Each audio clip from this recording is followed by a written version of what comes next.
I can recall seeing them sitting across the table from me, mentally salivating at the thought of that big, fat commission this sales conversation is worth.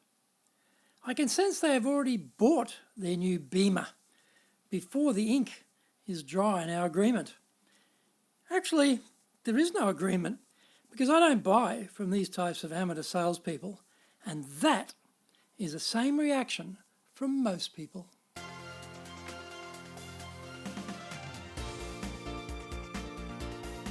Yush! Let's get going. This is the Sales Japan series being broadcast from Minato-ku, Tokyo. I'm your host, Dr. Greg Story, president of Dale Carnegie Training Japan. You are listening to this podcast because you are a motivated student of sales who wants to do even better, make your sales life easier, and enjoy the rewards of success. Our show is brought to you by the Sales Advantage course. This is the bedrock course for salespeople who want to become professionals in selling. Hosted in-house or join our public programs. If you want to improve your sales results, then contact me at greg.story, that's greg.story, S-T-O-R-Y, at dalecarnegie.com. We have lots of free information for you at our website, japan.dalecarnegie.com, so check it out. This particular podcast started because I've been running another podcast called The Leadership Japan series for about 3.5 years. And listeners said to me, you know what, can we have a podcast for practitioners? Because the Leadership Japan series is really for the sales leader. I dealt with leadership, sales leadership, and presentation skills in that particular podcast. And I had this request, can we have something for practitioners of sales? So I decided to start this podcast, particularly for salespeople. If you'd like to catch up on the Leadership Japan series, you can check that out over on iTunes. This is episode number 1, and today we are talking about salespeople need to care. Do you subscribe to various sites that send you useful information, uplifting quotes, etc.? The following morsel popped into my inbox the other morning.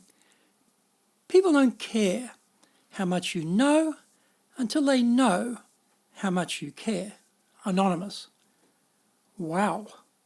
What a powerful reminder of the things that really matter in our interactions with others. This piece of sage advice should be metaphorically tattooed onto the brain of every single person involved in sales. Don't miss it. We all know selling stuff is a tough gig.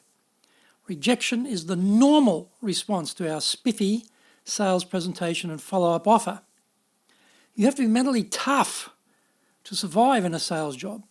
You need other things too. Product and technical knowledge is important. Total command of the detail is expected by clients. This has to be a given. So if you don't know your stuff cold, then get studying. However, we also need to be careful about what we focus on. Are we letting the product details and features confuse us about what selling is really all about?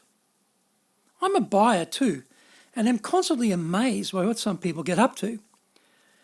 Some salespeople I've encountered remind me of an icy mammoth trapped in a time warp from the past, still trotting out the product brochure and seeing if I will go for one of their goodies. You don't like that one? Well, then how about this one? Or this one? Or this one? Ad nauseam. I want blue, but they keep showing me 50 shades of pink. They are playing that pathetic, failed salesperson game called process of elimination. Why on earth are they doing this? I want to buy, but are they really showing me they are focused on understanding me? Are they demonstrating to me that they foremost care about my benefit? Are they communicating to me that, in your success, Greg, is my success? Or do they come across not with stars in their eyes, but dollar signs or yen signs? I can recall seeing them sitting across the table from me, mentally salivating the thought of the big, fat commission this sales conversation is worth. I can sense they've already bought their new Beamer before the ink is dry on our agreement. Actually, there is no agreement because I don't buy from these types of amateur salespeople, and that is the reaction from most people. The quote at the beginning, "People don't care how much you know until they know how much you care," reminds me of a great Japanese word which should be embraced by everyone in sales, kokoro gamai. It can be simply translated as preparedness, but the Japanese nuance goes much deeper than that.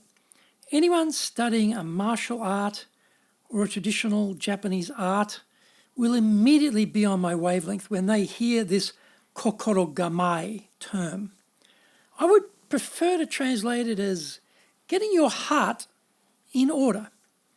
This means to really hark back to your most basic principles of true intention, what we can call true north, the purity of our intention. What is the spark in our heart driving our behavior? Is it the money? Or is it the serving? Is it what we want or what the client wants? Is this going to be a long-term relationship or a fleeting transaction? Salespeople need to start searching their heart for their true intention. Huh? Does this sound a bit too hug a tree, California emotional for you? Why do I recommend searching your heart? Because clients can sense your motivation isn't centered on their best interests, and therefore they won't buy from you. The trust is never established. Of course, there are exceptions. The Hollywood image of the smooth-talking salesperson who could sell you anything and will certainly try to. They are like skyrockets that initially blaze through the night and then explode. They are here for a good time, not a long time, and they give the profession of sales a bad brand. The best Japanese salesperson I ever interviewed for a sales job was a criminal. The criminal part didn't surface immediately, but came up later through some background checks. Note to sales managers, do background checks. He was absolutely brilliant in the first two interviews, polished, genius personified in the role play, and wow, what a fantastic closer. I thought, yes, at last, I found my perfect Japanese salesperson. Actually, he was a liar, a thief, and a baddie. He had zero true north orientation, and his kokoro gamai was plain wrong. What a wake up and smell the coffee for me. When you have the client's best interests in mind, you do all the right things. You ask well-designed questions to fully understand how best you can serve the buyer. You present your solution in such a way that the buyer feels this is exactly what I've been looking for. You calmly handle any hesitations or concerns from the client, reassuring them that what you have is exactly what they need. And you are confident to ask for the order. This is the sales professional in action. So, let's ignore the outliers, those riff-raff of push sales, and come back to the vast majority of salespeople who are not evil, just inept. Change your heart. Focus on true north. Purify your intentions. Show you genuinely care about the buyer's best interests before your own. If you do that every single time you meet a client, you'll have great success in sales and build a power personal brand. Action steps from today. 1. Don't even raise the subject of your product until you know what the client needs. 2. To uncover client needs, ask well-designed questions. 3. Get your kokorogamae right before you do anything. 4. Focus on the client's success before your own success.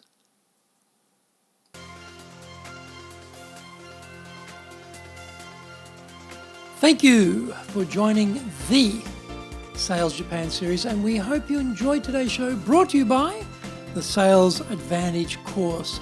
As mentioned, if you want to do better in sales, then waste no more time or effort, contact me at greg.story, greg.story, S-T-O-R-Y, at dalecarnegie.com.